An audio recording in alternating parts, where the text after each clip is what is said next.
Main ఏంటంటే మా caste కూడా సేమ్. ఆహా, ఫీలింగ్ ఉందా ఏంటి? క్యాస్ట్ ఫీలింగ్ ఉందా? యా లేదు, అలా ఏం లేదు అలాంటి ఏం లేదు. అంటే మొన్న రివీల్ చేసుకున్నది అంటే కలిసాము అనుకోకుండా పెళ్ళయింది. పెళ్లి అయ్యింది అనుకోకుండా same caste. How is it possible? అంటే మేబీ మేము గత జన్మలో నిజంగానే వైఫ్ అండ్ హస్బెండ్ ఏమో. అన్ని కలిసి వస్తున్నాయి ఇంకా. అందుకే 2 సార్లు విడగొట్టినా మూడోసారి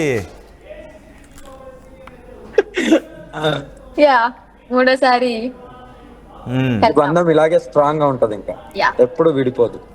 ఎంతమంది వచ్చినా కూడా మ్మ్. ఇలాగే. ఏదైతే అసలు ఆ చెయ్యి ఇలా పెట్టండి, ఆ కలర్కి ఏమన్నా మ్యాచ్ ఉందా? అగోరు అనిపించట్లేదా మీకు? అంత అందమైన అమ్మాయిని తీసుకొస్తాను, ఆ కలర్కి ఏమన్నా మ్యాచ్ అవ్వట్లేదని అనిపించట్లేదా? అలాంటివి మాకేముండయి. నేను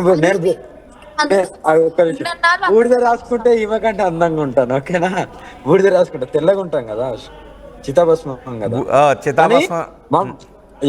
మమ్మల్ని ఎవరన్నా విడదీయడానికో మా మధ్యలోకి వచ్చి ఇంకా చాలా స్ట్రాంగ్ ఒత్తిడి బాగా ఎక్కువ అయిపోతే ఈ 2 చేతులు ఎలాగైతే కలిసిపోయాయో ఇలాగే ఈ దేహాలను వదిలేసే అంతవరకు స్థితి తేకండి. మాకు హ్యాపీగా ఉంటాము.